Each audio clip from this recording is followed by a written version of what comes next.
Hello everyone and welcome to Crypto Trading. This is JB Trader and I just want to start off our talk today with a quick question. How did you guys feel when Bitcoin dropped from like 19,000 to like 12,500? Are you scared? Angry? Did you punch a hole in the wall? Well, what do most people do when price falls? Most people sell. They get scared, they panic, they don't want to lose all the gains that they've got, so they sell. What do most people do when price goes up? Most people buy. They see green, they don't want to miss out, they want to get in on all this money being made by everyone else. But I was taught that you're supposed to buy low and sell high. So why are we doing the opposite in the moment? Again, it comes down to having a trade plan before you begin any trade or enter into any position or investment. You have to know exactly what you're going to do if price goes up, if price continues to go sideways and stay in a range, or if price continues to fall and go down. You can't think about it in the moment as it's happening.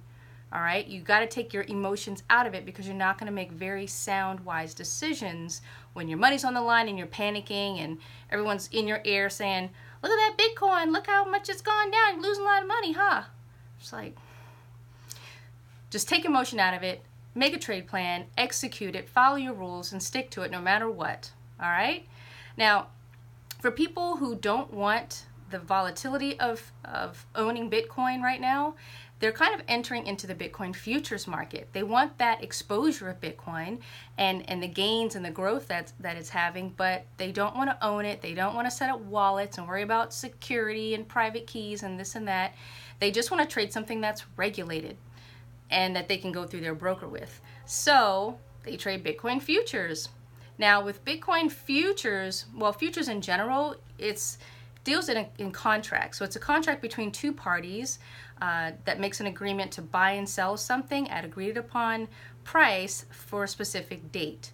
So for example, typically futures are done by farmers, people in agriculture, where if they have like a cash position in something, their livestock, their wheat, corn, and different things, grains, you know, it's kind of a hedge against their position because anything can happen with their crops.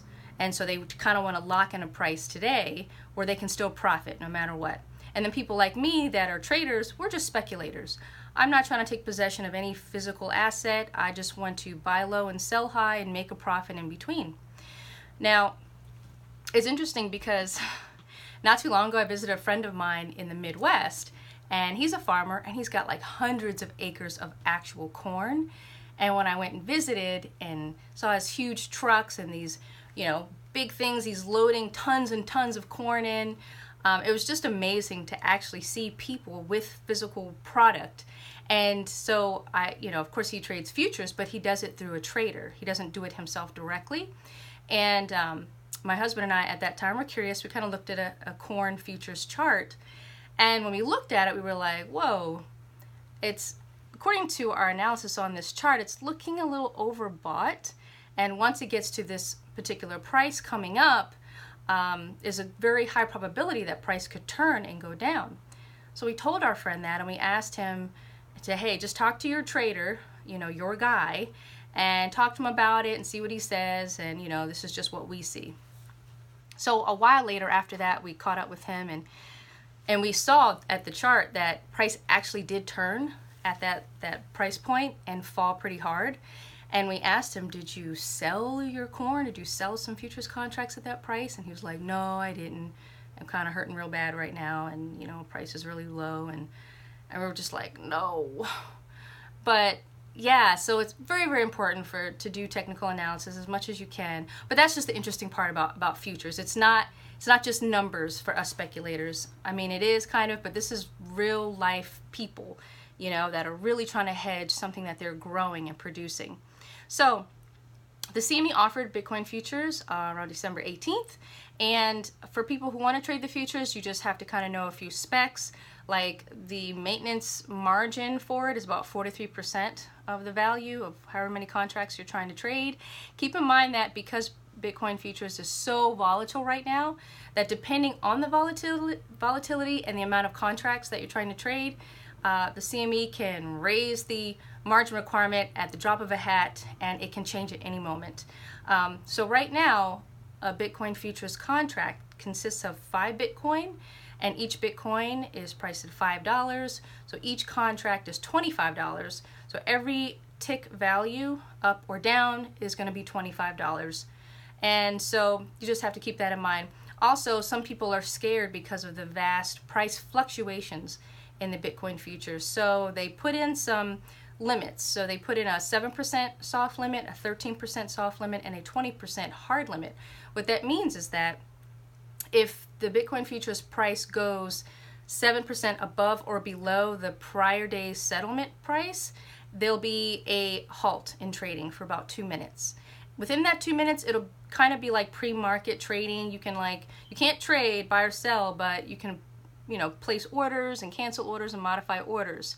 So within that 2 minutes, once it's over, trading resumes. If price just kind of comes off of those levels and comes back to a normal range, then fine. If it continues to fall below that 7% or go higher than that 7%, and at that point the soft limit will be at 13%. So again, if it hits 13%, there'll be a 2-minute halt in trading. After that 2 minutes is up, they'll resume trading again.